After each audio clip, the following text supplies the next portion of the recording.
ছেলে মেয়ের কথাটা কইলেন, যেদিনকা বঙ্গবন্ধুরে মাইরা ফেলাইলো সেদিন কি ভাবলাম জানেন?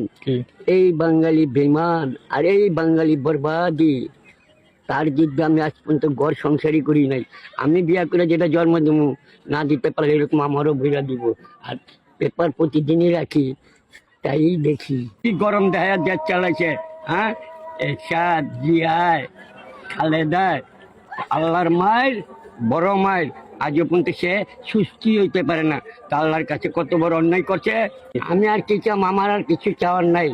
আমাকে মনের আশা পূর্ণ করে জায়গা একটি বঙ্গবন্ধু, পুরা দেশটা জায়গা, সেটা পুরা গোষ্ঠীটা যায়। আপনার মানে আমার আর কিছু চাও নাই। আমি এইভাবেই চলে যাবো। আপনি যে এইভাবে আছেন, আপনার আমি এইভাবেই চলবো।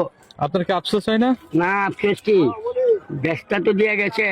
এটাই বড় কিছু আফসোস নাকি? বড় নেই, ভালো লোকটার খায়া